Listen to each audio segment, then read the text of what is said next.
मंत्री संजीव बालियान ने किसानों की महापंचायत पर कहा है कि ऐसा लग रहा है किसानों के बहाने राजनीति हो रही है।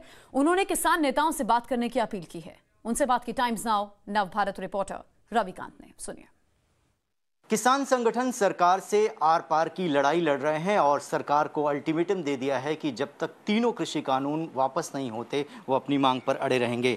केंद्रीय मंत्री डॉक्टर संजीव बालियान जी हमारे साथ हैं। संजीव जी, किसान आंदोलन जो हो रहा था वो किसानों की भलाई के लिए हो रहा था, लेकिन अब बात यहाँ तक पहुँच चुकी है कि अब भारतीय जनता पार्टी को हराना भी एक मकसद हो गया है। हाँ, अब तो ऐसा लगने लगा कि राजनीति आ गई है इसमें। जहाँ जहाँ रैलियाँ हो रही हैं किसान उसकी वो हो रही हैं, कहीं उनको कांग्रेस से भागीदारी कर रही है, कहीं समाजवादी पार्टी कर रही है, कहीं लोकदल कर रहा है। मेरे मुजफ्फरनगर में रैली थी, सैफई से गांव से बस आई। अब सैफई गांव से बस कौन भिजवाएगा, आप अच्छी तरह जानते हो। सब बसों पे, गाड़ियों पे पार्टियों के भी झंडे थे और किसान यूनियन के भी झंडे थे। तो अब तो एक तरह से राजनीतिक रैलियाँ होने लगी। सब विपक्षी दल किसान के कंधे पर रख कर बंदूक चलाने जा रहे और ये 4 महीने के लिए ऐसा करेंगे। समझना तो किसान नेताओं को है कि 4-5 महीने बाद जब चुनाव हो जाएगा फिर ये लोग उन्हें भी नहीं पूछेंगे।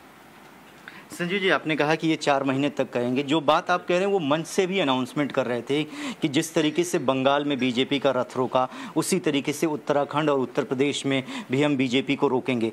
तो ये जो लोग बात कर रहे हैं वो किसानों के हित की बात कर रहे हैं या सिर्फ मकसद है बीजेपी को हराना?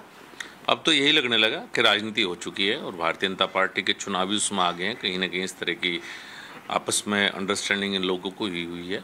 लेकिन मैं एक बताना चाहता हूँ कि ना तो बंगाल में इनके कहने से हारे, अगर बंगाल हारे हैं तो बहुत से कारण और होंगे, और ना उत्तर प्रदेश में इस तरह की बात होगी, ना उत्तराखंड में होगी। किसान नेता हैं, किसानों की बात करो, आपका भी सम्मान रहेगा। हम भी नहीं चाहते कि जब किसान के नाम पे कुछ लोग दिल्ली आए हैं कोई सी बात हो तो आएँ, बात करें, किसान के लिए कुछ बेहतर लेके जाएं यहाँ से।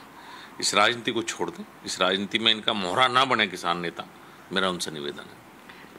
संजीव जी, आखिरी 2 सवाल आपसे जानना चाहूँगा। कहा यह जा रहा है कि उत्तर प्रदेश के अलग अलग ज़िलों में महापंचायत होगी। सबसे पहले आपकी कॉन्स्टिट्यूंसी में किया और बता दिया कि 20 लाख लोग आए थे। आपने भी रैली देखी होगी। तो क्या एक तरीके से थ्रेट किया जा रहा है, धमकी दी जा रही है किसानों के नाम पर? हाँ, किसानों के नाम पर अपना उल्लू सीधा किया जा रहा है। 20 लाख तो मुजफ्फरनगर की 25 लाख तो आबादी है, 20 लाख बाहर से मत लाओ भाई, इतना मत करो। और कहाँ से इतने संसाधन आ रहे हैं दोस्त? इतनी बसें, इतनी लग्जरी गाड़ियाँ। ये तो किसानों के तो ट्रैक्टर हुआ करते थे, अब तो बड़ी बड़ी लग्जरी गाड़ियाँ दिखाई देती हैं। लखनऊ से बस आई, सैफई से बस आई। भाई इतने बड़े बड़े टेंट, किसानों की पंचायतें टेंटों में कब हुई हैं? तो केंद्रीय मंत्री संजीव बालियान को आप सुन रहे थे। तो किसान महापंचायत से जुड़ी एक खबर हम आप तक पहुंचाएंगे।